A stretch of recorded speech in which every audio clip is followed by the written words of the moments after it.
스스로를 김기림처럼 다 코스모폴리탄이라고 여겼던 사람들이 많다는 걸 이 김기림의 글, 일기를 통해서도 알 수가 있습니다.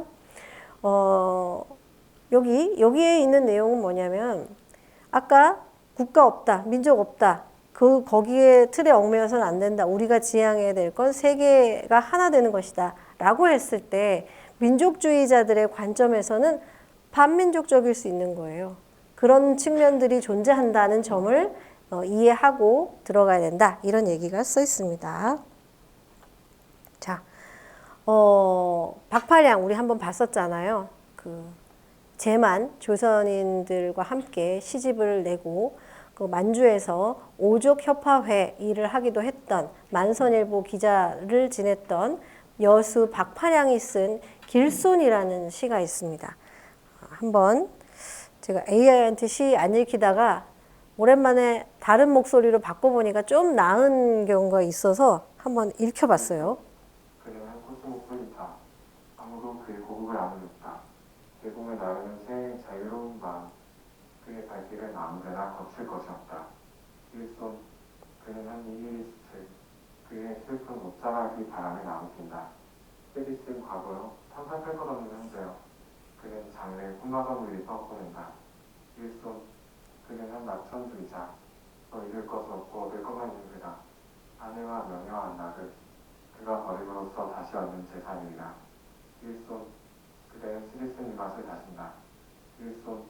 그대는 슬픈 대공의 자유로운 새다. 네, 좀 많이 발전했죠? 근데 왜 길손 이렇게 하는지 잘 그게 약간 깨긴 하는데 그래도 많이 전보다 나아진 것 같아요. 다시 한번 네이버에 감사드립니다. 네이버는 다른 이런 TTS 서비스보다 무료로 제공하는 그 데이터의 양이 되게 많아요. 그래서 어지간한 건 다 쓸 수 있어서 네이버 최고입니다. 자, 여기 보면 길손이라고 되어 있죠. 여러분 길손이라는 단어는 알잖아요. 우리가 나그네 뭐 이렇게 여기고는 하는데 이 길손이라는 제목으로 길손에 대한 여러 가지 표현을 하고 있어요. 첫 번째, 길손은 포스모폴리탄이다. 길손은 니힐리스트다. 길손은 낙천주의자다. 이렇게 정의를 하고 있죠. 한번 볼까요? 민족보다 세계를 더 상위의 가치로 추구해야 했던 식민지의 코스모폴리탄이라고 박팔량의 사진 아래다가 제가 써놨는데 그러한 측면들이 드러나는 것이 어디인가.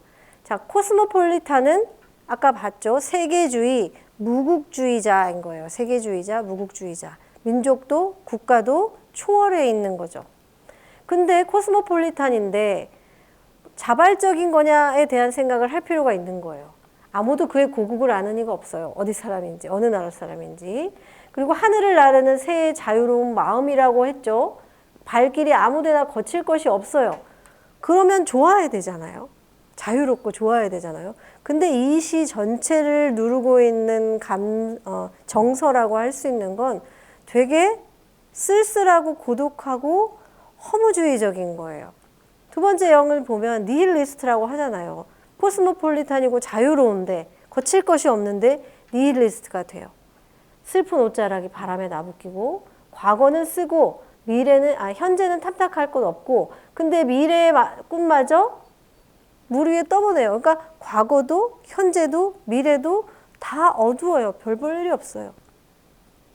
보통 우리가 살아가는 건 현재가 그닥 탐탁치 않고 과거가 보잘것이 없어도 그래도 미래에는 좀 낫겠지 하는 희망으로 하루하루를 살아가게 되잖아요. 아주 장밋빛 미래가 펼쳐지지 않는다 하더라도. 그런데 이 길손은 미래마저 그닥 기대할 수 없는 상황이라는 게 드러나죠. 근데 3년에서는 또 낙천주의자라고 해요. 정말 낙천주의자인가?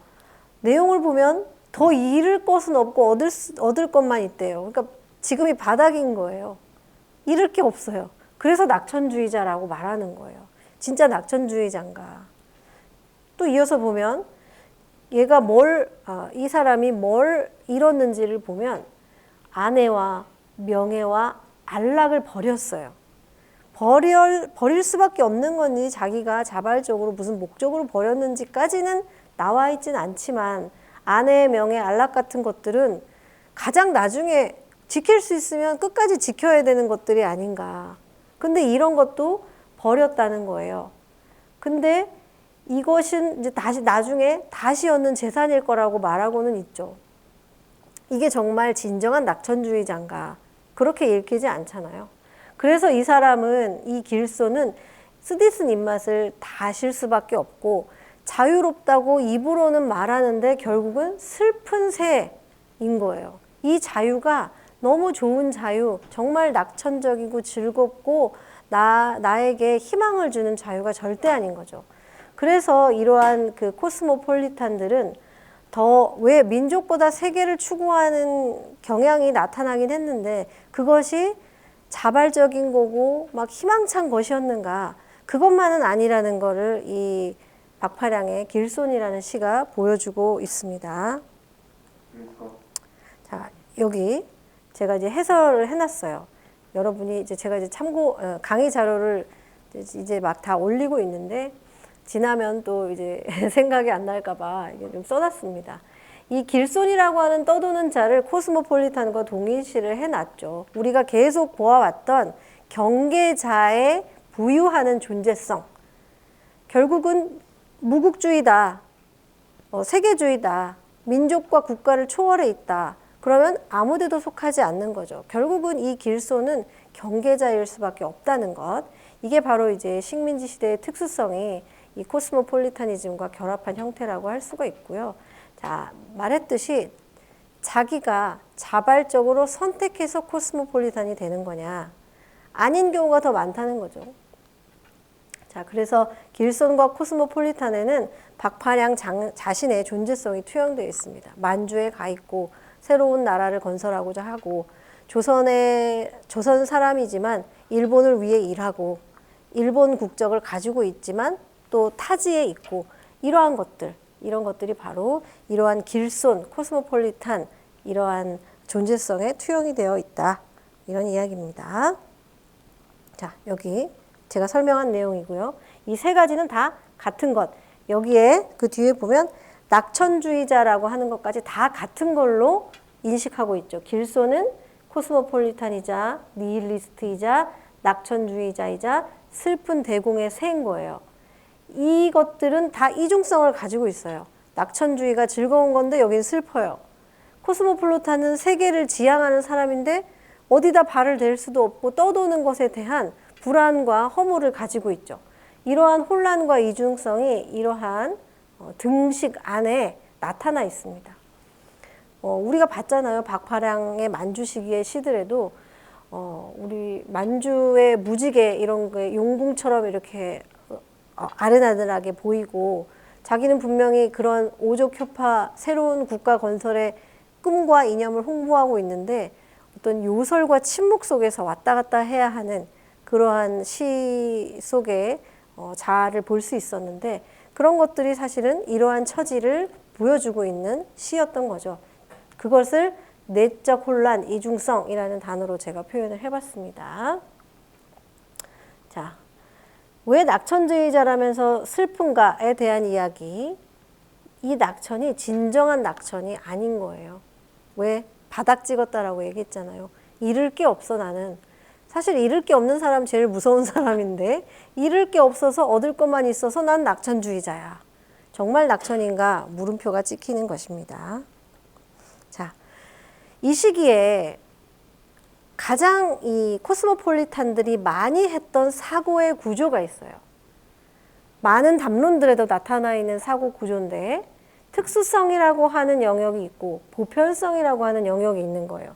이 당시에 뭘 추구해야 되느냐를 가지고 많은 사람들이 자기 의견을 피력하면서 서로 대립하기도 하고 자기 방향성이 옳다 이렇게 주장하면서 그 길을 걷기도 했는데 이 특수성은 말 그대로 특수한 것을 지향하는 거예요. 그것의 가치를 더 높이 평가하는 것. 이 세계적인 관점에서 특수성이라고 할 수 있는 건 이 민족적인 것, 조선 민족적인 것, 또 조선적인 것, 이것이 바로 특수성 안에 있는 하나의 어떤 포함되는 요소라고 할 수가 있겠죠. 이 특수성을 지향하는 사람들은 바로 조선적인 것과 민족적인 것을 지향하는 쪽으로 나아간 거고, 특수성보다 보편성이 더 중요하다, 더 추구해야 될 가치다 라고 믿었던 사람들, 세계 보편, 즉 보편적인 것, 세계적인 것에 대한 추구로 나아간 거죠. 그러면 코스모폴리탄이라고 믿었던 사람들은 어디에 해당하느냐? 바로 이 보편성을 더 크게 생각하고 보편성의 가치를 더 두었던 사람들이 세계를 지향하고 코스모폴리타니즘을 지향하는 사람들이었겠죠. 자, 그런데 우리가 항상 경계해야 될 게 이분법적인 사고잖아요. 아까 서두에도 얘기했듯이 이 특수성과 보편성은 과연 접점이 없는 것인가? 동시에 두 개 다 추구할 수는 없는 것인가? 어느 하나를 추구하면 어느 하나는 배척해야 될 수밖에 없는 속성인가에 대한 질문이 생길 수밖에 없어요. 그런 질문이 생겨야 됩니다. 자, 이 당시에 보편성을 추구했던 사람들의 생각은 이거였어요. 민족적인 것, 조선적인 것, 즉 특수성에 매몰되면 우리는 고립될 거다. 세계는 하나가 되고 있는데 왜 이것에 갇히느냐? 특수성만 추구하면 당연히 도태되고 고립될 거다. 이런 생각을 하게 된 거고, 이러한 생각을 하게 된 근간에는 근대라는 새 시대가 있었다는 거죠. 근대라는 시대가 오면 세계가 하나가 될 거예요. 근대 문명이 서양의 옷을 입고 오잖아요. 자, 그런 것들 때문에 이때 지향해야 될 것은 보편성이다. 세계 보편이다. 그러니까 김기림이 왜 그토록 세납과 꽹맹이의 망국적인 리듬을 우리가 추구해서는 안 된다. 과거로 돌아가서는 안 된다. 조선 하지 말고 세계 하자. 바로 이 보편성에 대한 추구. 그게 바로 근대의 모습이기 때문에 그랬다고 이해할 수 있습니다. 자, 그 사람들이 왜 조선적인 것, 그러니까 보편성 추구하는 것까지 이해할 수 있고 그것이 옳다고 신념을 가졌다는 것을 알고 있는데 왜 특수성에 대한 것에 함몰되지 않으려고 그렇게 했을까? 이 세 번째 땡땡이에 있습니다. 세계 보편을 추구하기 위해서는 조선적인 것에 함몰돼서는 안 된다는 생각이 있었던 거예요. 자기를 계속 극복하고 갱신해야만 보편성에 도달할 수 있다라고 믿었던 거죠. 그래서 이 시기에 어떤 그 담론의 충돌, 논쟁 이런 양상을 보면 계속 세계 보편을 추구했던 사람들이 민족주의하고 충돌을 해요. 이 민족주의를 추구한다는 것이 세계 보편을 지향한다는 것과 뭐 반드시 다 다르냐 그렇게만 볼 수 없고 그 반대도 같은 논리가 성립할 수 있음에도 불구하고 계속 충돌을 하게 됩니다. 그런데 과연 그럴까? 이런 질문이 마지막에 물음표로 떠 있습니다. 자, 그러한 절충적인 관점이 가능한가 아닌가 여기에 대해서 생각할 필요가 있는데 이은상이라는 들어봤죠? 시조시인 이은상의 관점을 한번 들어볼까요? 우리에게도 코스모폴리탄이란 말이 자주 들리지만 만일 자기의 민족, 자기의 국토, 자기의 역사를 떠나 코스모폴리탄이란 말이 완전히 실제에 있을 수는 없다는 것을 나는 믿고자 한다. 톨스토이가 러시아를 사랑하였고 피트맨이 미국을 사랑하였던 것을 어느 누가 부인하려 할 것이며 그러나 그들이 만일 자기의 국민, 자기의 역사, 자기의 국토와 함께하지 않았던들 어떻게 코스모폴리탄의 실제를 우리에게 보여주었겠는가? 네, 오르신 말씀 아닌가요? 왜 두 가지가 보편성과 특수성이 왜 서로 배척적이어야 되느냐, 왜 갈라져야 하느냐라는 것에 대한 어떤 통찰이 담겨 있죠. 이분의 얘기에 따르면 코스모폴리탄이라는 말이 들리기는 하는데 이 코스모폴리탄이 성립되기 위해서는 당연히 자신의 민족과 국가를 바탕으로 하고 있어야 성립되는 것이 아니냐라고 하는 얘기를 하고 있는 거죠. 그 예로서 톨스토이, 휘트만 이 사람들의 예를 듭니다. 그 사람들이 러시아 사람이고 미국 사람인 걸, 그리고 자기 나라를, 자기 민족을 사랑한다는 걸 누구나 다 안다. 그것이 바탕이 되어야 진정한 코스모폴리탄이 될 수 있는 거다라고 하는 얘기를 하고 있는 거죠. 그것을 자기 민족, 국가, 역사의 토대 위에서 코스모폴리타니즘이 성립되어야 된다라고 주장한 것으로 우리가 이해를 할 수 있겠습니다. 아까 그 동그라미에서 보면 그 두 가지는 같이 수렴되고 추구될 수 있다라고 보는 시각인 거죠. 자, 그래서 이런 문학에서 이러한 논란이 또 담론이 일어났던 것을 보면 이 세계 문학에 대한 추구 그리고 지향 이런 것들은 민족주의 담론과 좋은 방향으로든 혹은 서로 대립되는 방향으로든 얽혀 있을 수밖에 없었을 것이다 라는 점을 우리가 알 수 있습니다. 즉, 이 사람들의 고뇌 속에는 여기 마지막 문장인데요. 민족문학 추구를 위한 방법적인 고뇌. 그러니까 이 사람들 당시에 다 민족문학이 중요하다는 걸 인식하고 있었더라도 어떻게 민족문학을 추구하고 어떤 방향으로 추구해야 되는가 이것이 복잡할 수밖에 없었던 이유는 당시 이러한 코스모폴리타니즘, 세계주의 이런 것들과 결부되어서 담론이 형성될 수밖에 없었기 때문에 그렇다라는 점을 이해해야 되겠습니다.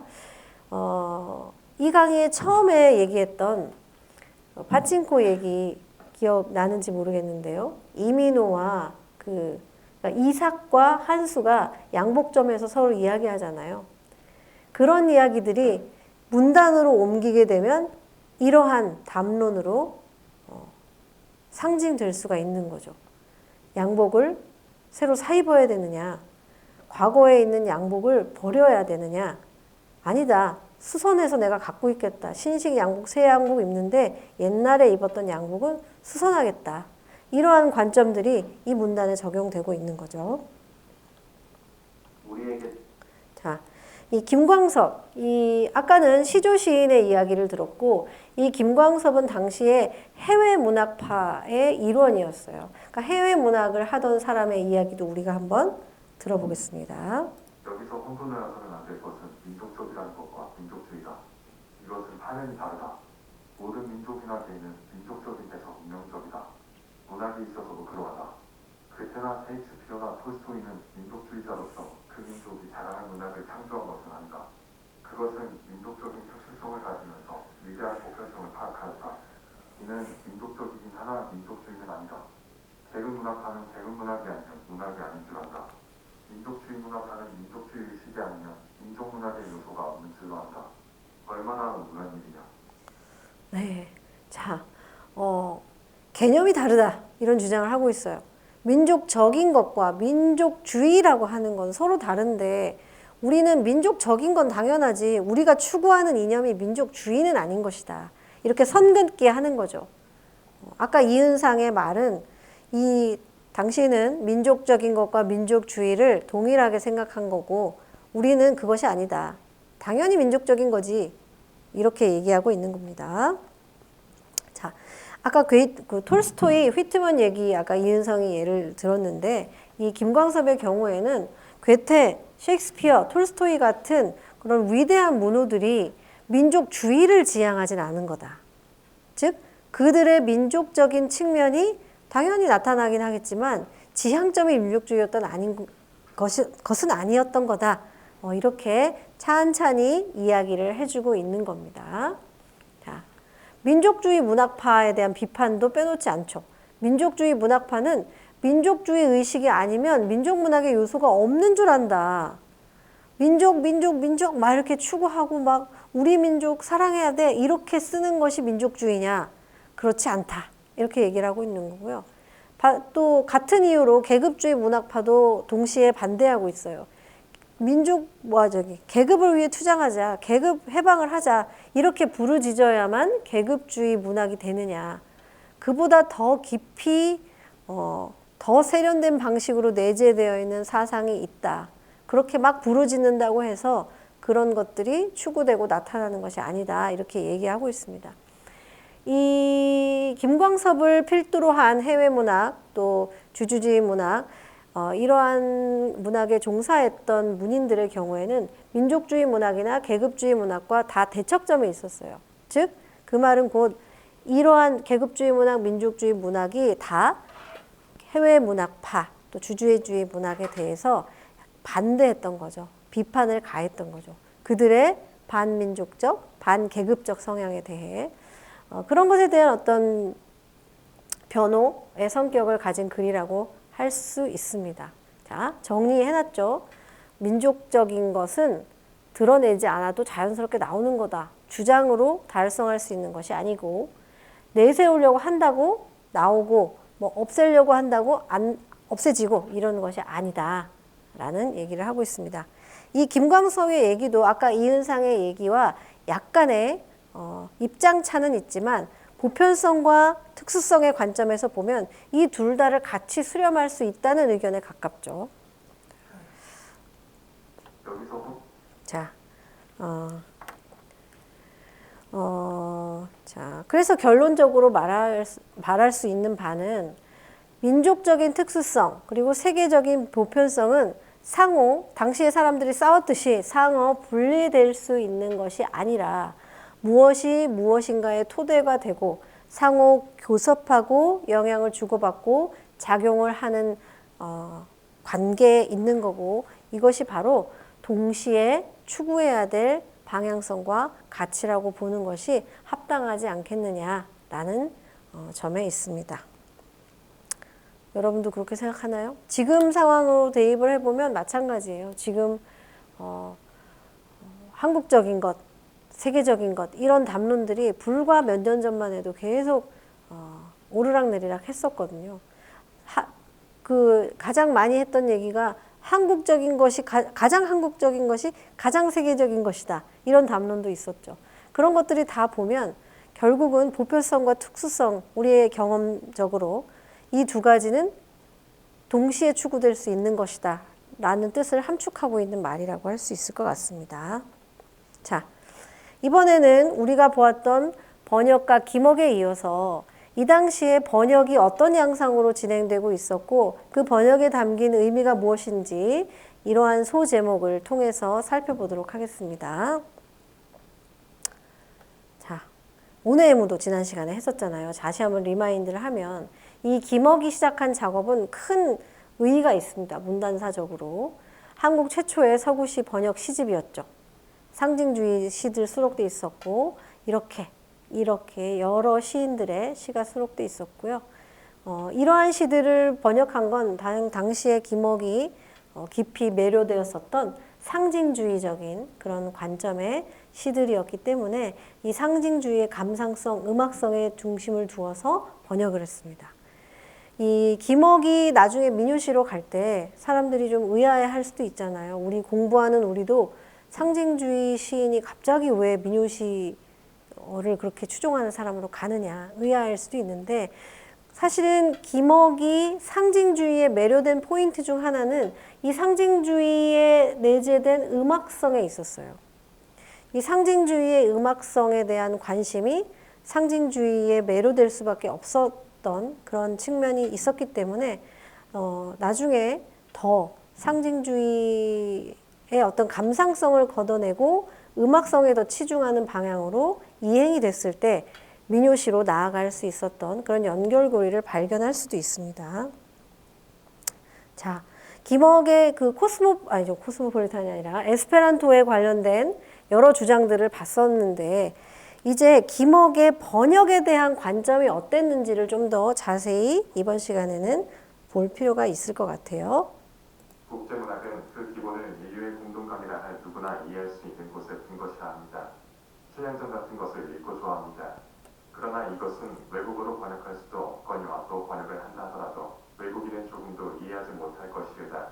이와 같은 것은 어디까지나 그 국민이 아니고는 감상할 수가 없는 것이기 때문에 언제든지 한정된 독자밖에는 가질 수 없는 것이다. 이것이 국민문학이다. 이러한 한정된 국민이 아니라도 보아서 감상할 수 있는 것을 나는 국제문학이라고 합니다. 네. 정의하는 거 참 좋아하는데 이 시기에 다 새로운 것들이 들어오면서 기존에 있던 것들을 정의해야 새로운 것들도 정의할 수 있는 그러한 문제, 그런 환경에 처하게 되죠. 김억은 두 가지를 서로 변별해서 개념을 만들려고 했어요. 하나는 국제문학, 하나는 국민문학.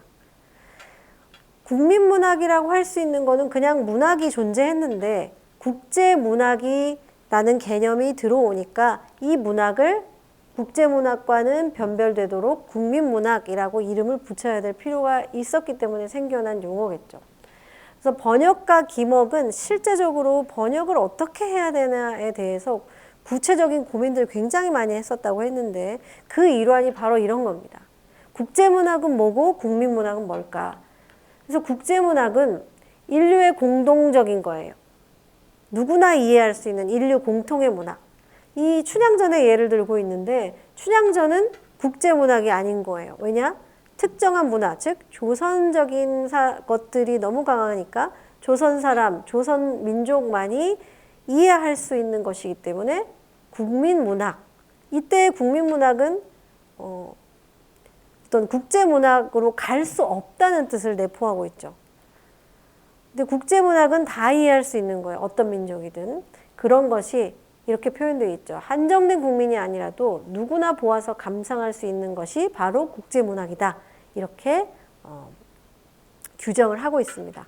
그러니까 이 조선 문학을 어떻게 해야 되느냐라는 고민으로 이어진 거겠죠. 만약에 춘향전을 번역해야 된다. 엄청난 고민이 되는 거예요. 김억으로서는. 자, 이렇게 구분하고 있고요. 자, 볼까요?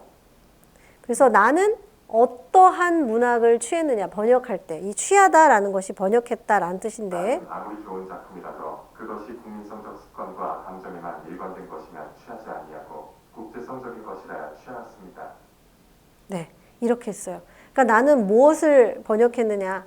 내가 번역할 작품을 선택했는데 그게 국제성적인 것이라야 취했다. 번역작으로 택했다. 이런 거죠.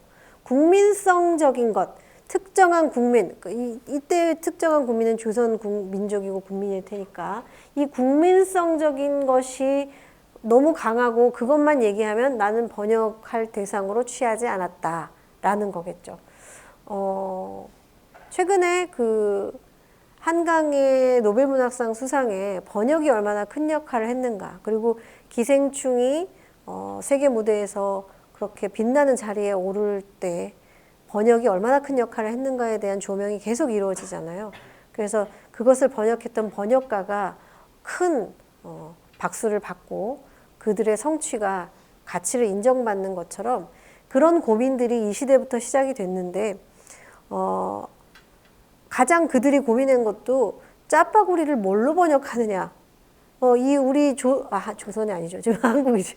한국의 특수한 이 정서, 이 개념들을 어떻게 번역을 해내느냐가 가장 큰 고민이라고 그 번역가들이 한결같이 얘기하는데 이 시대의 김억도 그런 고민을 아마 거의 가장 진지하게 하지 않았을까 하는 생각이 듭니다. 그래서 이 김억이 선택했던 방법은 취하고 취하지 않는 것이었던 거예요.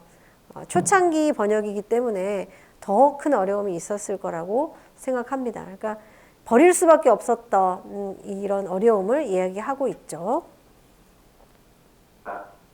자, 실제적인 어려움 아주 구체적으로 얘기하고 있어요. 내가 번역하면서 이 조선적인 것, 즉 국민성적인 것을 왜 번역하기 어려운가 하는 예를 얘기하고 있는데요. 한번 들어볼게요. 때와 복과 심정에 따라 에이케니 깜짝이야이니 아이분이 가지각색의 소리로 놀란 심정의 상태를 표시하지 않는가. 같은 웃음에도 미소니 홍소니 고소니 냉소니 조소니 미소니 대소니 유소니 기소니 읍소니 하며 웃음을 여러 가지로 구별해 놓은 것을 볼 때 문자로가 실수한 표현을 어떻게 할까 하는 문제에 놀라지 않을 수 없는 것이다. 네, 이게 바로 번역가 김억이 처한 현실적인 문제였던 거예요. 웃음을 얘기하는데도 여기 몇 가지 되나요? 한 열 몇 가지 되잖아요. 이런 웃음을 구분하는 게 이것 말고 더 있는데 이걸 도대체 어떻게 다 번역을 해내느냐 하는 문제에 봉착을 하게 되는 거죠.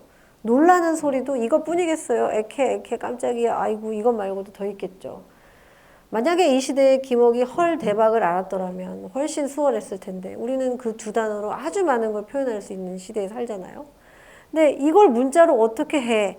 이런 문제 때문에 번역에 어려움이 있다. 그래서 국민성적인 것에 대한 번역을 취하지 않고 국제성적인 것에 대한 번역을 취할 수밖에 없었다. 이런 얘기를 하고 있죠. 결국은 에스페란토로 이제 연결이 될 수 있는 이러한 사고라고 할 수 있습니다. 김옥의 경우에는 언어에 대한 문제에 굉장히 관심을 많이 가지고 있었기 때문에 구체적인 고민들을 통해서 그냥 고민이야 하지 않고 그래서 어떻게 해결할 것인가 라고 하는 것 대해까지 나아갔다는 점에서 옳은지 그른지를 떠나서 정말 대단한 사람이지 않았나 하는 생각이 듭니다. 같은 노래. 자, 김옥뿐만 아니라 당시에 많은 그 번역 문학을 하는 문학가들이 있었어요.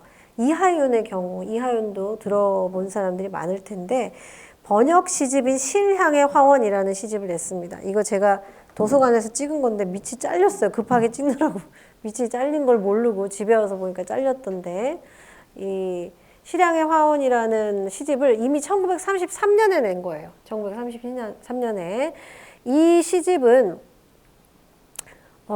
외국 시를 한국어로 번역한 거죠. 110편에 해당하고요. 어떤 나라의 시들 번역했는가 여기 나와 있죠. 영국, 아일랜드, 프랑스, 미국, 벨기에, 인도. 그래서 63명의 시인들의 시가 들어있어요. 이 이하윤의 경우에는 영문학 전공자고요. 당시에 많은 문학가들이 문학 이론가든 창작가든 여러 언어들을 공부했는데 프랑스어, 이탈리아, 독일어 이런 것들도 배웠다고 합니다. 그래서 지난번에 온회의 무도가 에스페란토본을 중역한 것이라고 했는데 이하윤의 경우에는 원전 텍스트를 직접 번역했다고 해요. 영어로 된 거, 불어로 된 거 이렇게. 그래서 이하윤의 번역 작업이 의의가 있는 것은 중역이 아니었기 때문에 원뜻에 충실하게 번역했다라는 점인데 이 이하윤이 이 번역작을 선정함에 있어서 어떤 기준이 있었겠죠. 그 기준에 대해서 자기가 직접 밝힌 적이 있는데 이렇게 얘기했어요. 내가 어떤 특정한 유파를 가지고 선정하거나 뭐 명확한 기준을 세워놓고 한 것이 아니다. 그때그때 내가 마음이 움직이는 대로 상황에 따라서 내 그냥 마음대로 정했다라고 이야기하고 있습니다. 그러니까 이 번역이라는 작업, 아까 중요하다. 기생충 번역, 한강 소설 번역 이런 게 중요하다고 할 때 이 번역가가 자기의 그냥 기계처럼 번역을 하는 게 아니라 자기의 주관이 들어가요. 이 주관이라는 거는 왜곡을 하는 주관이 아니라 이것을 이해하고 다른 문화에 다른 언어를 사용하는 사람들에게 잘 전달할 수 있도록 하는 주관인 거죠. 짜파구리를 짜파구리 그대로 한 것보다 램돈 맞나요? 람돈인가로 했을 때 확 그 칭찬 많이 받잖아요. 그렇게 번역한 건. 그게 바로 이제 번역가의 능력인데 그런 것들을 이하윤이 잘 발휘했다 이렇게 평가를 하기도 합니다. 자, 이 번역 작업을 어떤 의의를 부여하고 있었는가 이하윤이 세계문학과 맥을 통하게 되는 시대적 필수 사업의 하나가 아닐 수 없다. 그러니 이 번역 시집은 우리 문학 건설기에 끼치는 공헌과 아울러 이것 자체가 중대한 일임에 틀림없다라고 자기 스스로 이 번역 시집의 가치를 높게 평가하고 있어요. 이런 작업들이 왜 중요한가에 대한 이유를 써놓은 거죠. 바로 세계문학과 맥을 통하게 되는 것이 이 시대에 필수적으로 요청되는 일이고 그 일을 할 사람이 나다 이런 거죠. 근데 정말 중요한 일임이 맞아요. 자, 그래서 이 이하윤의 경우에는 조선문학과 세계문학의 어떤 서로의 교통이라고 할 수 있는 점에서 업적을 쌓았고요. 이 사람 역시도 우리가 오늘 주제로 하고 있는 코스모폴리탄에 해당하는 사람이죠. 그래서 이 화살표 첫 번째, 세계문학의 흐름을 이해하고 그 흐름에 여기 중요한 단어가 동시적이라는 말입니다. 시간차를 두고 우리가 나중에 받아들이고 나중에 그것을 공부하고가 아니라 동시적으로 우리가 이 세계 속에 같이 어깨를 나란히 하고 동일시 되고 싶다라는 것이 이들의 욕망이었던 거죠. 코스모폴리탄으로서의 욕망이었다고 할 수가 있습니다. 때문에 번역이 더 중요하다라고 인식을 했던 거죠. 번역을 잘 해내고 빨리 해내고 그래야 이렇게 세계를 동시적으로 전유할 수 있기 때문입니다. 자, 또 한 사람의 번역가인데요. 정인섭입니다. 시인이기도 하고요. 지금 그 원문이에요. 이때 직접 냈던 시집의 원문인데 이 영문으로 돼 있죠. 이게 원래 제목은 한국어 제목은 대한현대시 영역 대조집이라고 합니다. 말 그대로 현대시를 영문으로 번역한 것. 어떤 현대시냐? 한국의 현대시를 영문으로 번역한 것을 서로 대조할 수 있도록 나란히 실은 시집인 거예요. 자, 이게 문학의 번역에 있어서는 굉장히 중요한 책이 되겠죠. 여기 이제 표지는 아예 영문으로 되어 있어요. 이렇게 표지이고, Translated and with an introduction by 정인섭이라고 돼 있잖아요.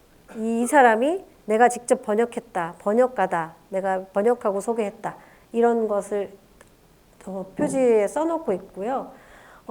이 시집은 원래의 목적은 한국 시를 외국에 소개하고자 한 거예요. 아까 이하윤의 작업은 외국 시를 한국에 소개하고자 하는 목적으로 썼죠. 이번에는 그 방향이 반대인 거예요. 한국의 좋은 시를 외국에 소개하자.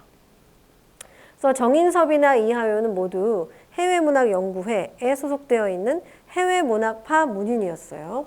그래서 이 시집의 의의는 한국 현대시를 영어로 번역한 거의 본격적인 첫 시집이라고 할 수가 있다는 점에서 중요한 의의가 있고요. 표지 아까 영어로 되어 있고, 자, 이게 이제 서브 표지. 표지가 앞에 영어, 뒤에 한국어라고 하기에는 다 한자긴 한데 한자로 된 이 제목이 뒷표지가 이렇게 되어 있습니다. 근데 여기 보면요, 앞에도 볼까요? 아이고, 말아서 잘 안 보이는데.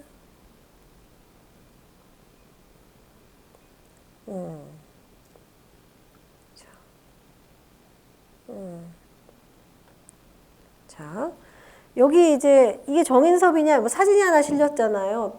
한국어 한자로 된 표지 옆에 사진이 하나 실렸는데 정인섭이 아니에요. 여기 밑에 뭐라고 써 있냐면 제가 잘 안 보이는데, 빨간 글씨 보세요. 그 위에 영어로 되어 있고 그 밑에 이 영어 문장을 한국어로 번역해 놓은 건데, 예에츠라고 써 있긴 한데 이게 예이츠예요. 시인 예이츠.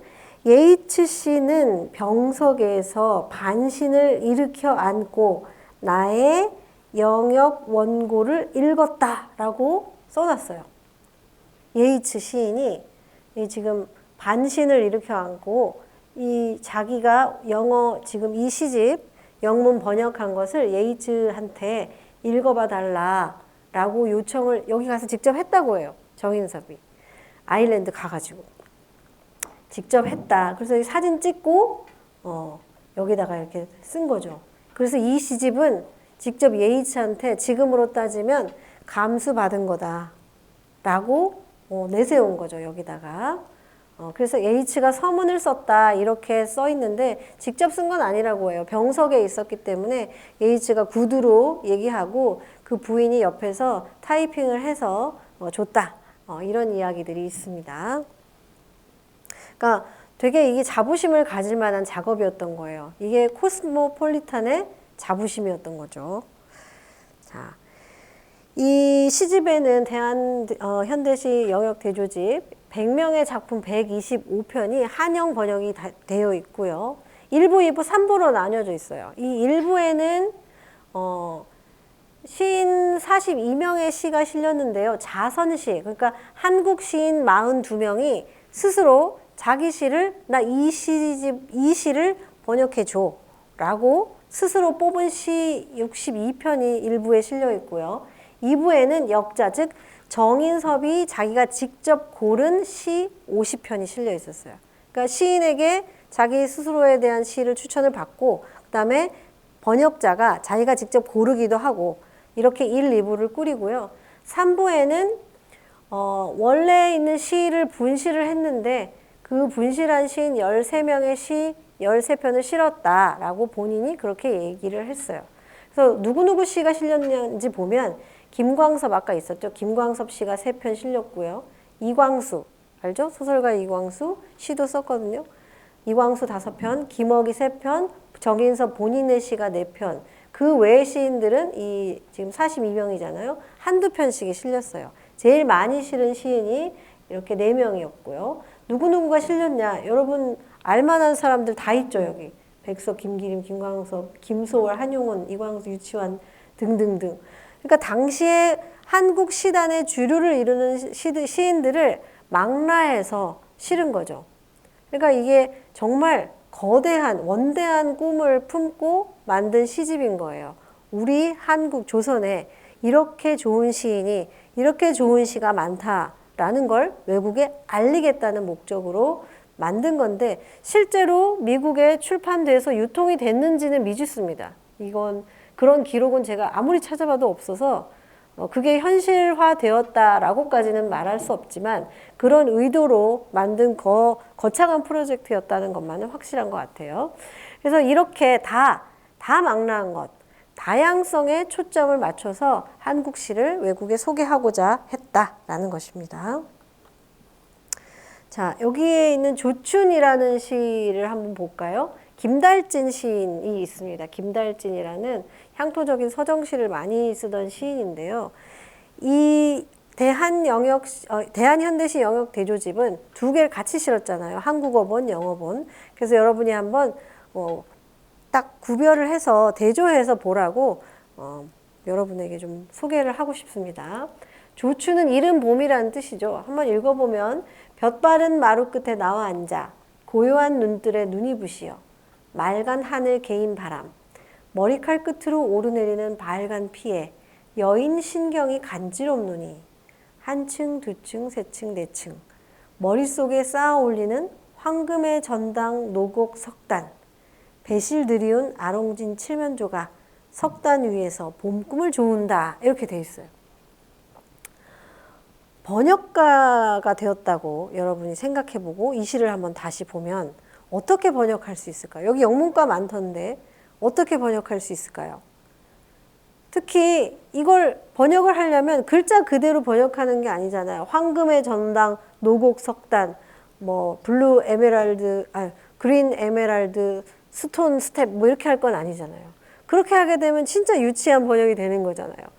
여기에서 이제 번역가의 고민이 시작되는 거예요. 이걸 어떻게 번역할까? 한국어로 보면 뭐 그다지 어려운 내용도 아니고 여인 신경이 간지럽노니 이걸 어떻게 할까? 배실 느리운 아롱진 칠면조가 뭔지 알아야 번역하잖아요. 배실이 뭐죠? 배실 들어본 적 있어요? 그 오픈 채팅방은 항상 열려 있으니까 여러분 자유롭게 쓰세요. 배실은 사투리인데 그 닭이나 조류의 그 벼슬의 사투리예요. 이 배실이 뭔지 알아야지 이 배실 느리운 아롱진 칠면조, 배실을 느리운 아롱진 칠면조, 아롱진 게 뭘로 번역을 해야 될까? 이런 하나하나가 다 고민되고 이것을 해석하는 것도 번역가의 몫인 거죠. 이러한 고민들. 그러면 우리 정인섭 번역가이자 시인이 어떻게 번역을 했는지 보면 이렇게 번역을 했습니다. 자, 누가 읽어볼까요? 제가 읽을까요? 영문과 이럴 때 나서야 되는 거 아니에요?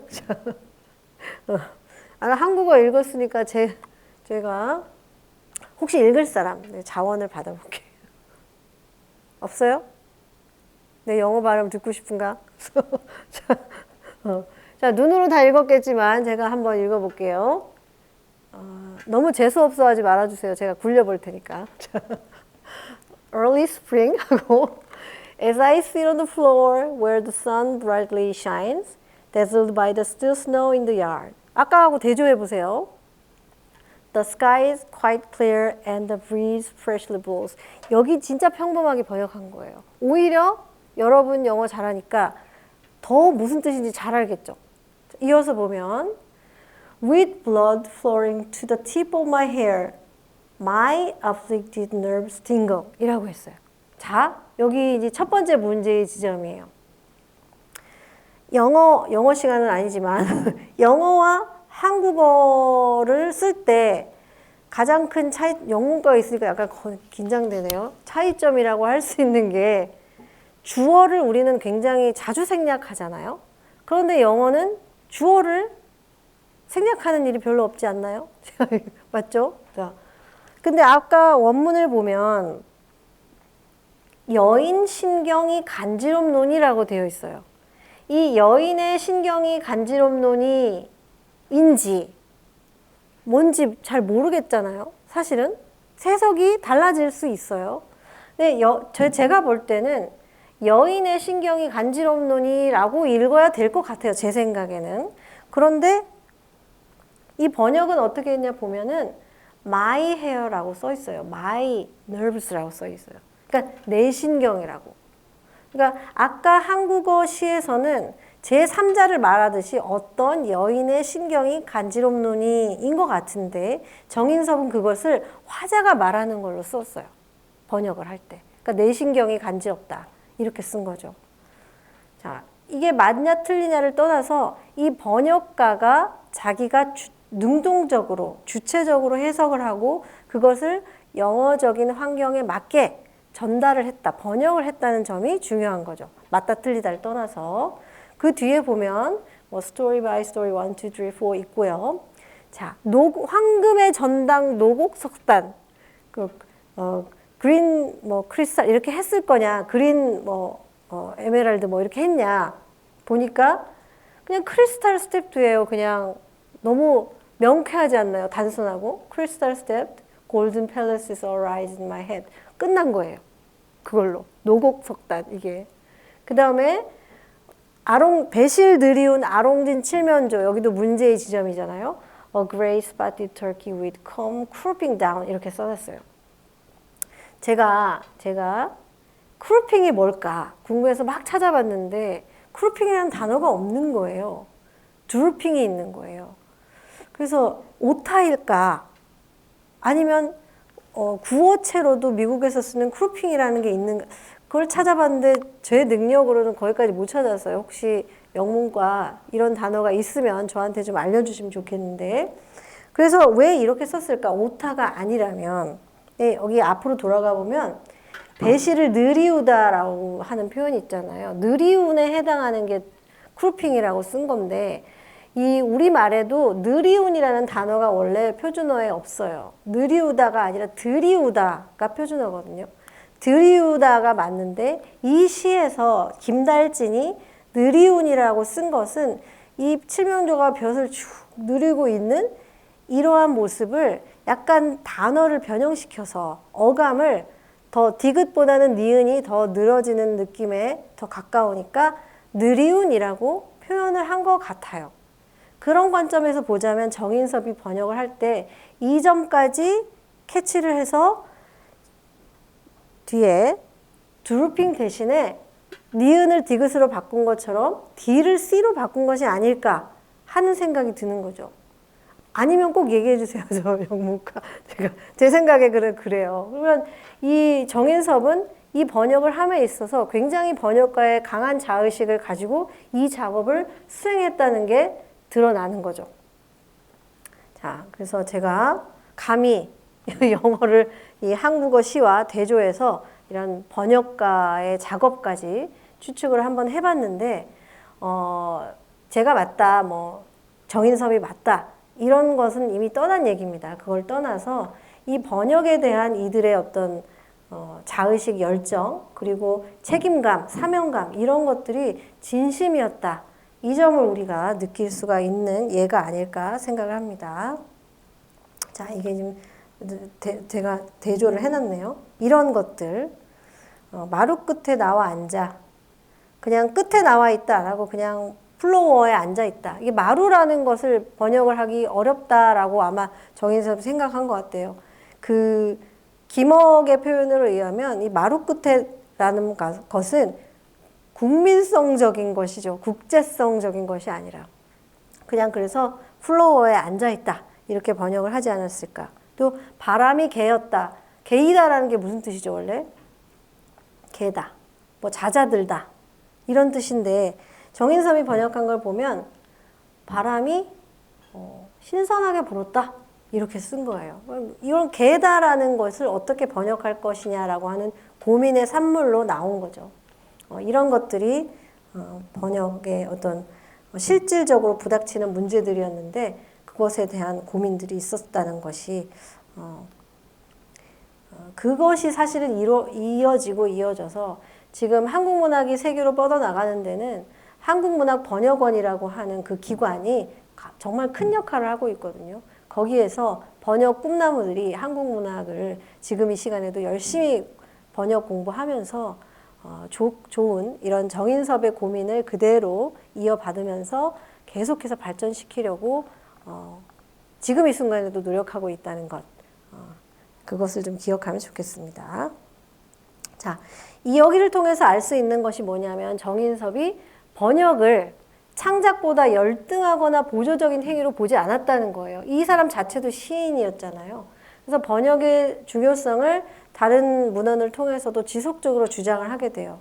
번역 역시도 창조적인 행위라는 거죠. 아까 조춘과 그 영문 번역본을 자기 스스로 해석해서 영어권에 맞도록 번역한 것처럼, 그래서 이 작업들도 역시나 번역을 통해서 세계문학 속으로 우리 조선 문학을 위치시키게 하고 싶었던 그러한 욕망의 발현이라고 할 수 있습니다.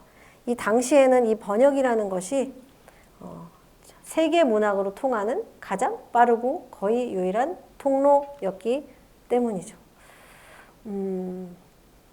극단적으로 디지털 시대, AI 시대를 찬양하는 사람들은 이제 번역 필요 없다 이렇게 얘기하는 사람들이 있어요. AI가 다 해주는데, 지금도 챗 GPT가 얼마나 번역을 잘하는데 이렇게 하지만 여러분 과제하고 있는지 모르겠어요. 문학 창작 챗 GPT와 함께 하고 있는지 잘 모르겠는데 특히 문학은 해석과 그 나라의 그 어떤 문화적인 배경, 또 사람의 감정, 맥락 이런 것들이 중요하기 때문에 완전히 번역이 사실 정말 무용해지는 날이 올까? 그건 좀 잘 모르겠어요. 문학에서만큼은 오더라도 아주 먼 미래에 오지 않을까 이런 생각을 해보게 됩니다.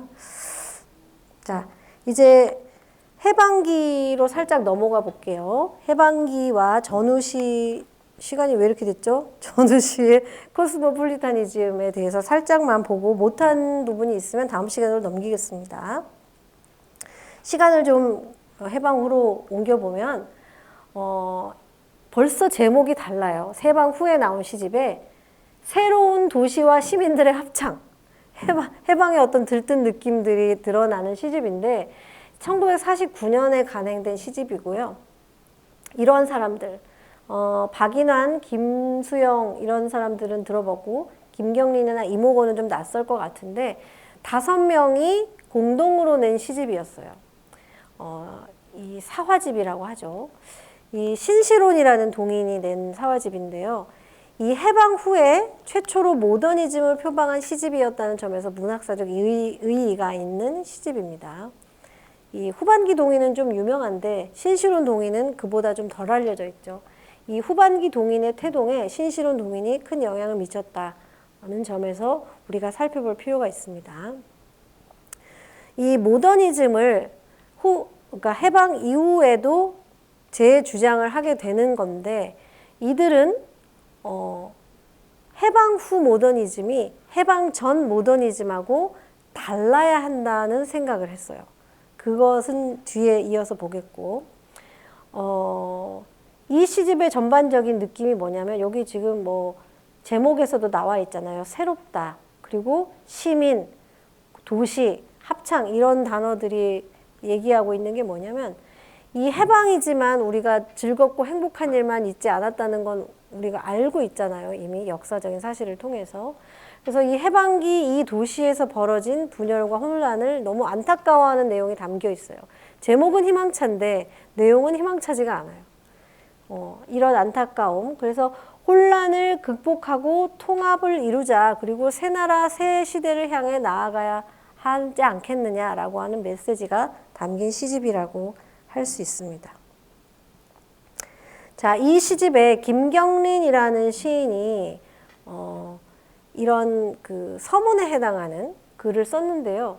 어떻게 전 후 모더니즘을 해방 전 모더니즘과 변별하고자 했는가가 드러나거든요. 자, 여기 보면 우리의 많은 선배들도 자기 스스로가 모더니스트임을 자처했다. 이 선배들은 누구냐? 우리가 보았던 1930년대 모더니스트들인 거예요.